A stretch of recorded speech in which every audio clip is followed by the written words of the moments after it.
back in D.C., very much on purpose. Now that seemed like a horrible mistake. I'd have to improvise. But how? Using what as a weapon?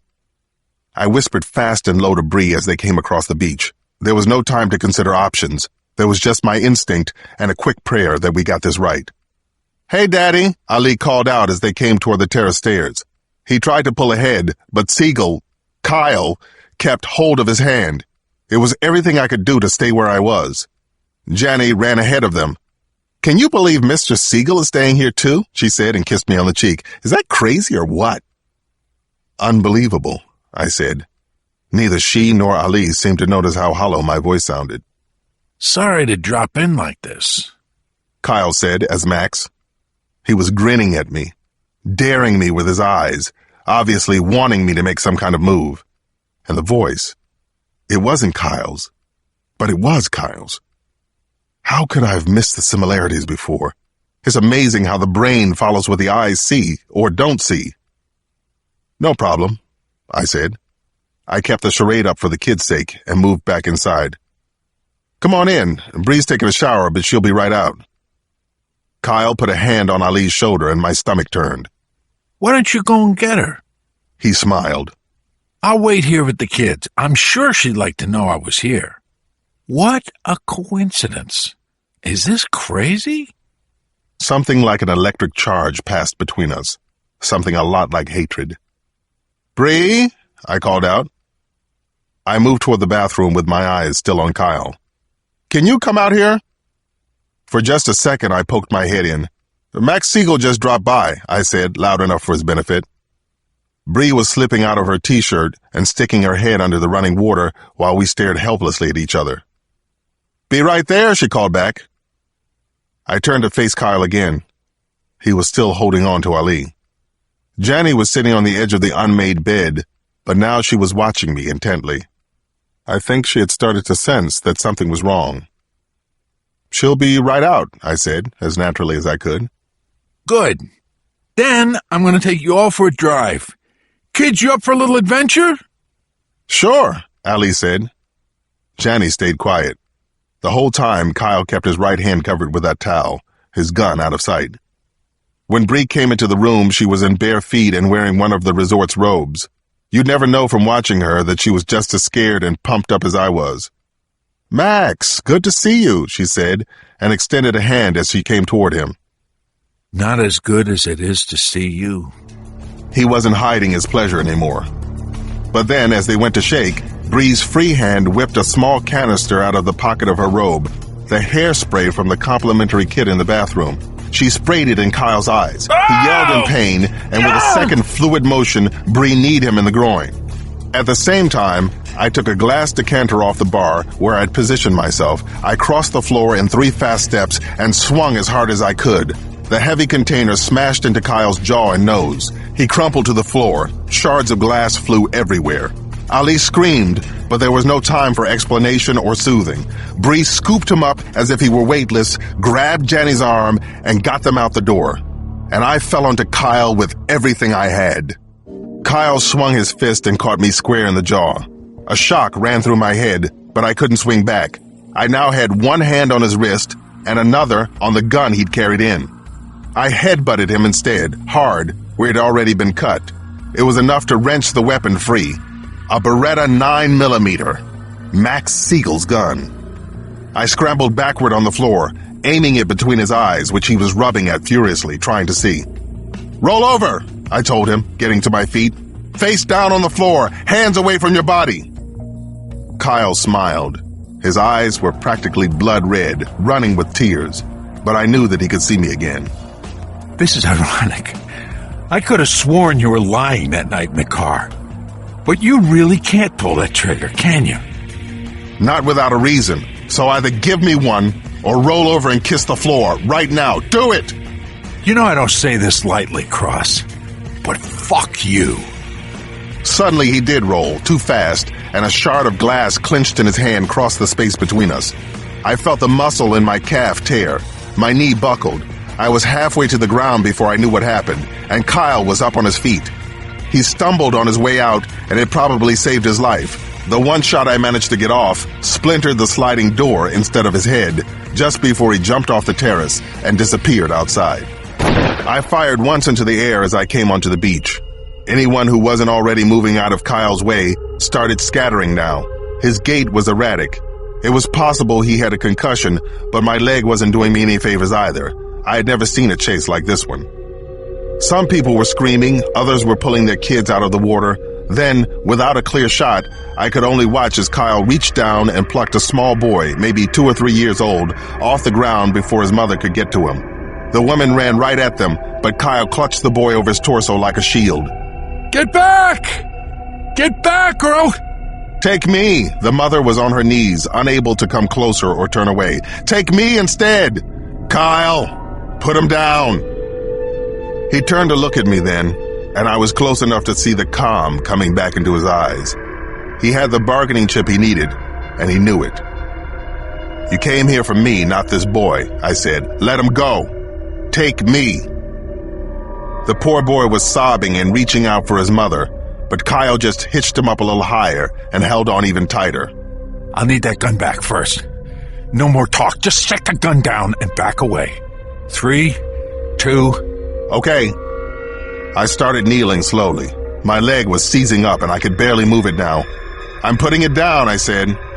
But I didn't trust that boy's life to Kyle's word, so I took the chance I had to take.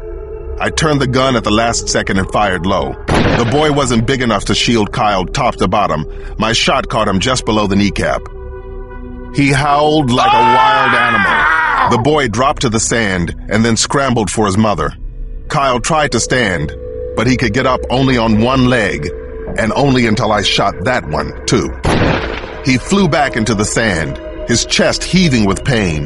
His legs were a bloody mess now, and it felt good. I especially liked taking him down with his own weapon. I saw Bree then, running toward us with 2 uniformed officers. She pointed Kyle out to them as they came, and then ran straight over to me. Oh my God! She put an arm around me to take some of the weight off my leg. Are you all right? I nodded. He'll need an ambulance. It's on the way, one of the police officers said. Kyle's eyes were closed, but he opened them when my shadow crossed between the sun and his face. It's over, Kyle. For good this time.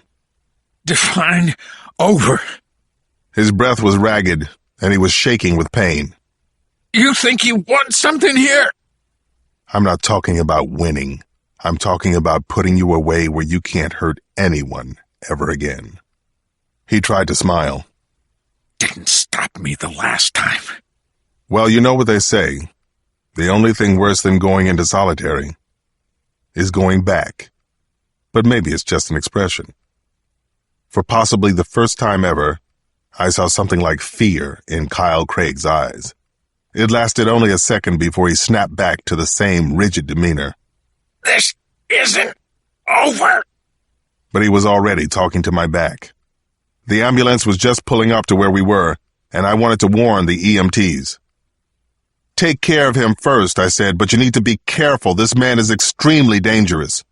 We've got this, sir, one of the policemen told me, and I need you to surrender that weapon. I handed it over a little reluctantly, and Bree helped me down onto a lounge chair where I could still keep an eye on things. In the meantime, she grabbed a towel and wrapped it tightly around my leg. Kyle didn't bother to resist as the medtechs gave him a drip and an oxygen mask, then cut away his pant legs. He'd lost a lot of blood. His face was paper white. I think the reality of going back to ADX Florence was really starting to sink in. They got him onto a gurney and put the IV bag and oxygen tank between his legs so that they could lift everything up into the ambulance. You need to cuff him, I called over to the cops, and don't let those EMTs ride alone. Just calm down, sir, one of them told me in an angry voice. I'm a police officer and I know what I'm talking about, I said. This man's wanted by the FBI and you need to restrain him right now. Okay. He motioned to his partner and they walked over toward Kyle. Almost as if the scene were in slow motion, I watched as the first cop stepped into the back of the ambulance. The cuffs came up, and then I saw Kyle reach for them with a kind of channeled strength only a psychopath like him could muster in that condition. He used the cuffs to pull the officer down to him, and in a second had the man's gun in his hand. Bree stood up instinctively to help, but I rolled off the lounge chair and pulled her down with me. There was a gunshot, and then another. Then the first of two loud explosions. We would find out later that a bullet had pierced Kyle's oxygen tank. It burst into a ball of flame inside the confines of the ambulance, followed quickly by the fuel tank. The entire vehicle imploded with a blast that stunned my eardrums. Glass and metal flew more up than out, and a shower of sand rained down over us. People were screaming again. When I raised my head, I saw that there was no question of survivors. The ambulance was a black carcass, with flames and dark smoke still rising into the air. Both police officers and both EMTs were dead. And so was Kyle. By the time the fire was out, and we got close enough to see his body, we realized that it was charred from top to bottom.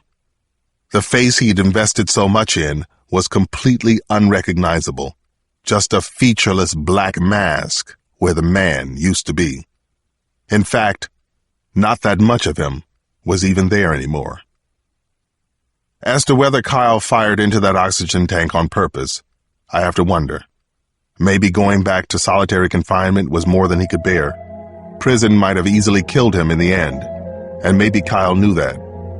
Maybe he was even trying to take me out with him as he went. One last effort to finish the job that, for whatever reason, he turned into his life's work. Actually, I think I know what the answers to all those questions are. But of course, I'll never know for sure. And maybe someday, I won't care anymore either. Epilogue. Summer.